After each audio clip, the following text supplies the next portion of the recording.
Psoriasis, vitiligo, eczema এই রোগগুলো যখন কোনো ওষুধে কাজ হয় না তখন সাধারণত মডার্ন মেডিকেল ডাক্তাররা ইউভিবি লাইট ইউজ করে ট্রিটমেন্ট করায়। আর সাইন্টিফিক্যালি দেখা গেছে এই ইউভিবি লাইট ইউজ করে এই সোরাইসিস, ভিটিলিগো আর একজিমা রোগগুলো 70 থেকে 95% পর্যন্ত ভালো হয়ে যায়। এই ইউভিবি লাইটটা অ্যাকচুয়ালি কি?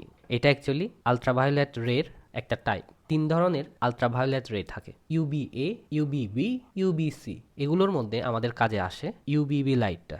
এই লাইটটা যখন আমাদের স্কিনে পড়ে, আমাদের স্কিনে থাকা 7-ডিহাইড্রোকোলেস্টেরল নামের একটা মলিকিউল সেই লাইটটাকে অ্যাবজর্ব করে কেমিক্যাল রিয়াকশনের ফলে প্রে ভিটামিন D3 তৈরি করে।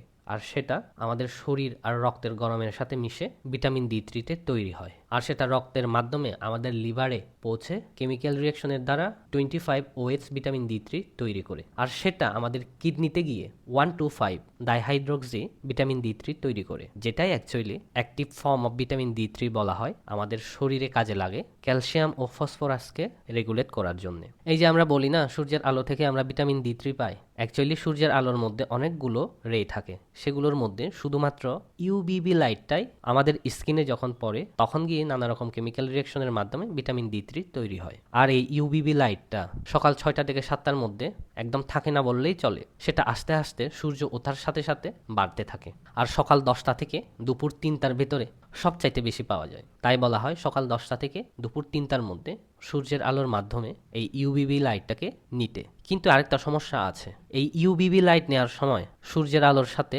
আমাদেরকে ইউভিএ লাইটটাও নিতে হয়। আর এই ইউভিএ লাইটটা আমাদের স্কিন বার্ন করিয়ে দেয়, স্কিনে ট্যান পড়ে, বেশিক্ষণ থাকলে ডিএনএ ড্যামেজ হয়ে যায়, যার ফলে ডিএনএগুলো মিউটেশন হয়ে স্কিন ক্যান্সার হওয়ার সম্ভাবনা বেড়ে যায়। তাই সূর্যের আলো থেকে ভিটামিন ডি নিতে গেলেও যাদের স্কিন খুব সেন্সিটিভ তাদেরকে অনেক সতর্ক থাকতে হবে। সাধারণত 10 থেকে 15 মিনিট পর্যন্ত এই 10টা থেকে 3টার মধ্যে রোদে থাকতে বলা হয়। কিন্তু যাদের স্কিন খুব সেন্সিটিভ তাদের এই 10-15 মিনিটের মধ্যেই স্কিন বার্ন হয়ে যায়। আগে আমার অনেক ভিডিওতেই আমি বলেছিলাম 10 থেকে 15 মিনিটের মতো থাকতে। এখন আমি আরো ডিপ রিসার্চ করে যখন এগুলো পেলাম, ভিটামিন ডি নেওয়ার সবচাইতে ভালো উপায়গুলো হচ্ছে রোদে থাকবেন 10টা থেকে 3টার মধ্যে শুধুমাত্র 4 থেকে 5 মিনিটের জন্য। এই 4-5 মিনিট তো যথেষ্ট নয়, কিন্তু বাকিটা আপনি খাবার থেকে ফিল আপ করে নেবেন। ডিমের কুসুম থেকে ভিটামিন ডি পাওয়া যায়, সামুদ্রিক মাছগুলো থেকে ভিটামিন ডি পাওয়া যায়, কট লিভার অয়েল থেকে পাওয়া যায়, আর মাশরুম থেকে পাওয়া যায়। কিন্তু মাশরুম যখনই কিনে নিয়ে আসবেন, মাশরুমগুলোকে রোদে এই 10টা থেকে 3টার মধ্যে 1 থেকে 2 ঘন্টা রাখতেই হবে। মাশরুমেরও সেই ক্ষমতা আছে সূর্যের আলো থেকে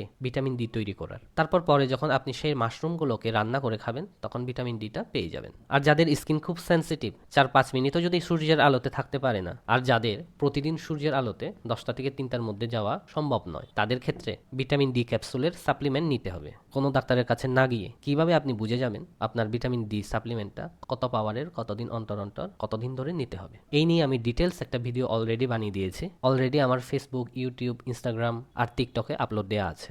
আরেকটা উপায় আছে, সেটা হচ্ছে ইউভিবি লাইট, যেটা এখন বাজারেও পাওয়া যায়, কিন্তু এটা মেডিকেল এক্সপার্টের মাধ্যমে নিতে হয়। এই ইউভিবি লাইটের ব্যান্ডের কত ন্যানোমিটার ইউজ করতে হবে, কত মিনিট ধরে ব্যবহার করতে হবে, আর কতদিন অন্তর অন্তর ব্যবহার করতে হবে, এগুলোর একটা সম্পূর্ণ গাইড এক্সপার্ট মেডিকেল ডাক্তারের সাথে দেখা করেই জানতে হবে।